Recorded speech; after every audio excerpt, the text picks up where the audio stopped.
బ్రెజిల్లో డ్రగ్స్ అక్రమ రవాణా చేసే ముఠా లక్ష్యంగా జరిగిన దాడుల్లో 60 మంది చనిపోయారు.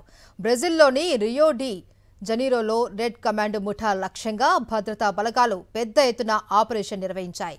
ఈ ఆపరేషన్లో 4 అధికారులు కూడా ప్రాణాలు కోల్పోయారు. దేశంలోని అత్యంత శక్తివంతమైన మాదక ద్రవ్యాల అక్రమ రవాణా గ్రూపుల్లో రెడ్ కమాండ్ ఒకటి. ఈ గ్రూపుకు లక్ష్యంగా చేసుకునేందుకు దాదాపు ఏడాది పాటు ప్రణాళిక రచించినట్లు భద్రతాధికారులు తెలిపారు. మంగళవారం నిర్వహించిన ఈ ఆపరేషన్లో 2500 మంది సాయుధ బలగాలు పాల్గొన్నాయని వెల్లడించారు.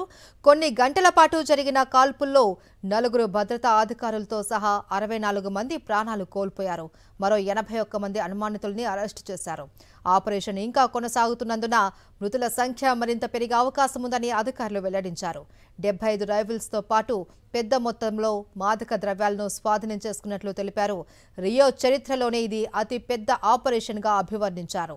దాడుల సమయంలో సమీపంలోని 46 పాఠశాలలను మూసివేసినట్లు తెలిపారు.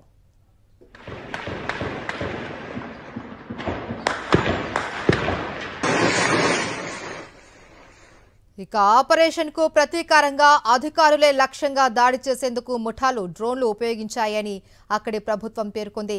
వారిపై దాడులు జరిపినా భద్రతా బలగాలు వెనక్కి తగ్గకుండా ఆపరేషన్లో నిమగ్నమయ్యాయని వెల్లడించింది. సాయుధ బలగాలు చేసిన ఈ హింసాత్మక ఘటనను పలు మానవ హక్కుల సంఘాలు తీవ్రంగా ఖండించాయి. దీనిపై స్వతంత్ర దర్యాప్తు జరపాలి అని డిమాండ్ చేశారు. ఈ ఆపరేషన్ను ఐక్యరాజ్యసమితి మానవ హక్కుల కార్యాలయం కూడా ఖండించింది.